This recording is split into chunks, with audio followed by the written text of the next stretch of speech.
আমি জমিদার বাড়িতে যাচ্ছি। গিন্নি, তুমি তাড়াতাড়ি দুটো ভাত রান্না করো, আজ খুব খিদে পেয়েছে।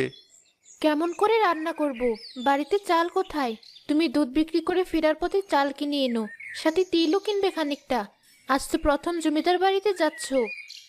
আচ্ছা ঠিক আছে গিন্নি, আমি তবে আসি। মা, তুই বিধুকে মাঠে নিয়ে যা এবার। জমিদার হয়তো বসে আছেন আমার অপেক্ষায়।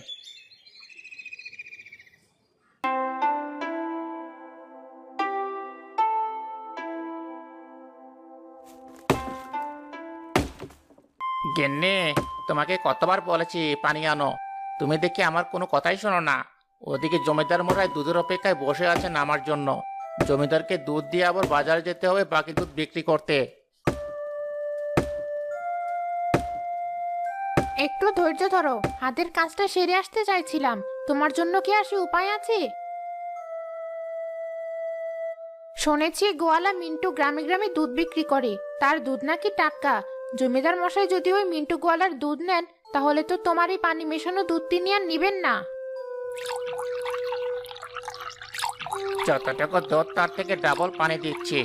আজ দুধ বিক্রি করে আমি বাড়ি বানিয়েছি, কতগুলো গড়ে কিনেছি, তোমার কতগুলো গহনা কিনেছি। এইসব ওই মিন্টু গোয়ালের মাথায় আসবে না।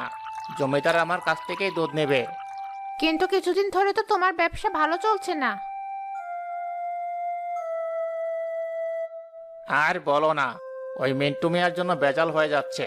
এই গ্রামে আমি একাই গোয়ালা ছিলাম, এই জন্য সবাই আমার কাছে এই দুধের জন্য আসতো। কিন্তু এই মিন্টু গোয়ালা সব শেষ করে দিল। তাকেও বুদ্ধি দাও পানি মেশাতে দুধে। তার তো একটা গরু, কতই বা দুধ হবে?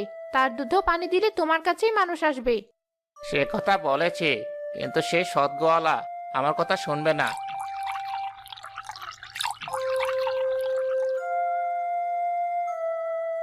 আমি আসি গিন্নি, আজ মাংস রান্না করে জমিয়ে খাবো বাড়ি এসে।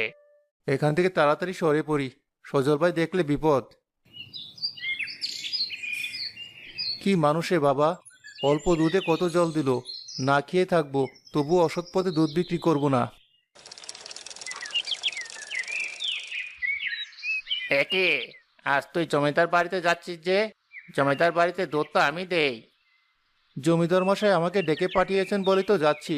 উনি আজ আমার থেকেই দুধ নেবেন। কে বলছিস তুই?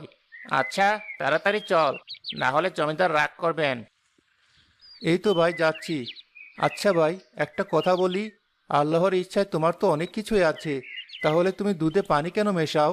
জমিদার মশাই